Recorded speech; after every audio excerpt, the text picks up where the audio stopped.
For most of the year, he is an ordinary man. He might repair fishing nets or work the fields of a landlord who would not let him enter through the front door. He belongs to a community that India's caste system pushed to the very bottom. But tonight, in a torchlit grove in northern Kerala, that same man will sit before a mirror, painted like a god. And when he lifts his eyes to that mirror, something extraordinary happens. The man disappears, and the god looks back. This is Theyyam, and the people who oppress him for the rest of the year will fall at his feet. To understand how a human becomes a living god, you have to travel to the far north of Kerala, to a region called North Malabar. This is the land of Kannur and Kasaragod, a coast of red laterite earth, coconut palms, and thousands of small sacred groves called kavus. These are not grand marble temples. They are humble shrines, often just a clearing under the trees tied to a family, a village, an ancestor. And it is here, not in the great temples, that one of the oldest living rituals on earth still breathes. The word Theyyam itself comes from the Malayalam word daivam, which simply means God. The season of performance is called Kaliyattam, and it runs roughly from October to May, when the monsoon has passed and the nights are cool. For those months, on any given night in North Malabar, a god may descend. But who performs it? And this is where the story becomes something far deeper than a dance. The performers of Theyyam come from specific communities: the Vannan, the Malayan, the Velan, the Pulaya, and others. For centuries, these were among the most marginalized people in Kerala's rigid caste hierarchy. They could be denied entry to temples. They could be forced to keep a measured distance from higher castes, so that even their shadow would not fall on a Brahmin. And yet, it is these very people, and only these people, who hold the sacred right to become the gods. Think about what that means. The society said these men were too impure to worship inside a temple. But that same society believed that when these men put on the crown of Theyyam, God would enter their body. Not a statue, not a symbol, their living flesh. The transformation is not quick. It can take hours. It begins with the makeup called mukhathezhuthu, which means writing on the face. Using natural pigments, rice paste, turmeric yellow, and a fiery red made from minerals, artists paint intricate patterns across the performer's face. Patterns passed down through families for generations. Every curve has meaning. Every color belongs to a particular deity. Then comes the costume, skirts woven from tender coconut leaves, chest plates, bangles, and ornaments, and above all, the mudi, the towering headdress. For some Theyyams, this crown rises many feet into the air, a blazing tower of red and gold that turns a man into something that no longer looks human at all. And then, the moment the fully adorned performer is handed a mirror, he gazes into it. In that reflection, he is meant to see not himself, but the face of the deity. The drums, the chenda, begin to thunder. The oracle recites the Theyyam, the sacred origin song that tells the god's story and invites the spirit to descend. And in that charged instant, the community believes. The human consciousness steps aside, and the god takes the body. From that moment, he is no longer a man you can name. He is the deity. He speaks as the god. He blesses as the god, and people come before him, weeping to ask for children, for healing, for justice, for forgiveness. Now, here is the part that has stunned observers for centuries. The landlord who owns the fields, the high-caste family who would never share a meal with this performer.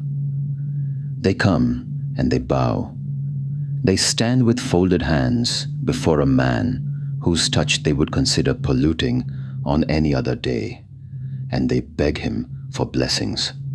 For those hours, the entire social order is turned upside down. The lowest becomes the highest.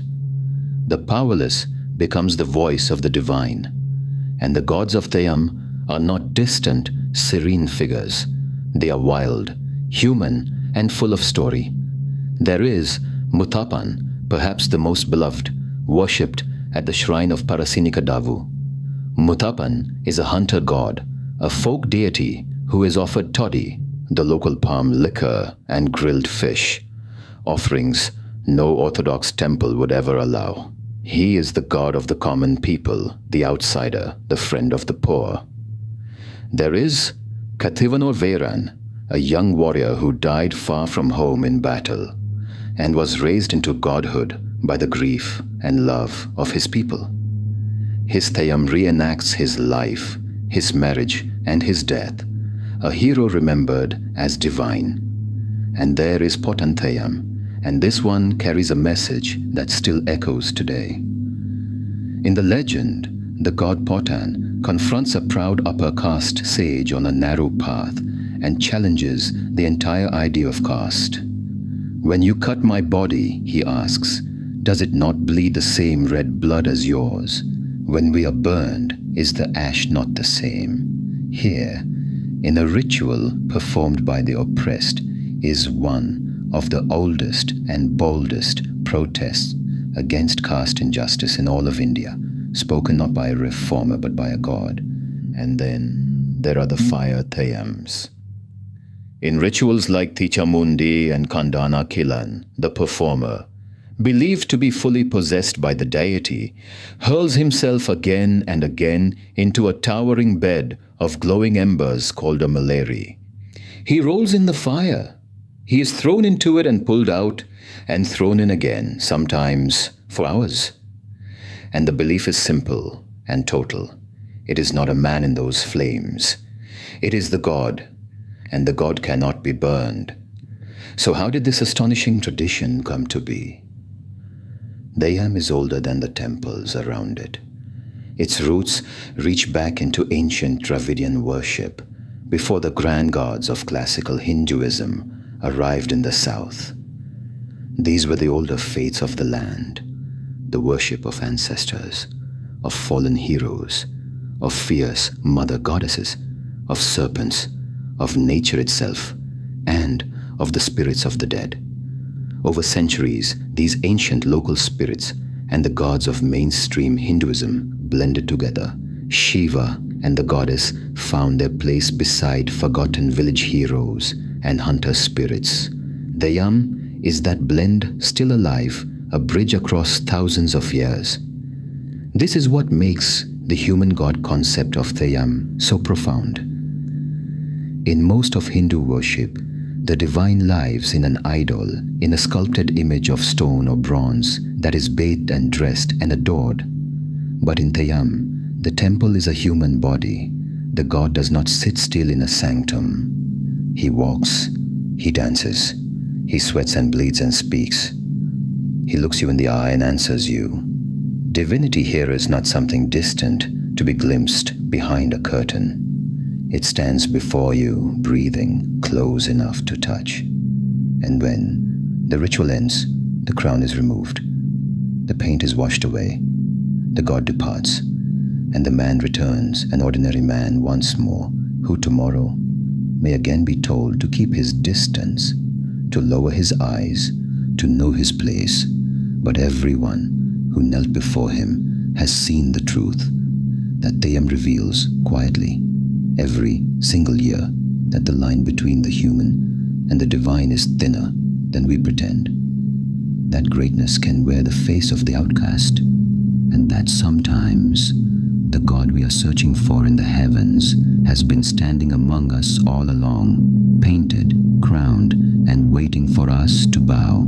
So, the next time you think you know where to find the sacred, remember the grove in North Malabar and the man who became a god. What do you think? Is the divine something far away in the sky? Or could it be hidden in the people we walk past every day? Tell me in the Confronts. And if this story moved you, share it so the gods of North Malabar are not forgotten.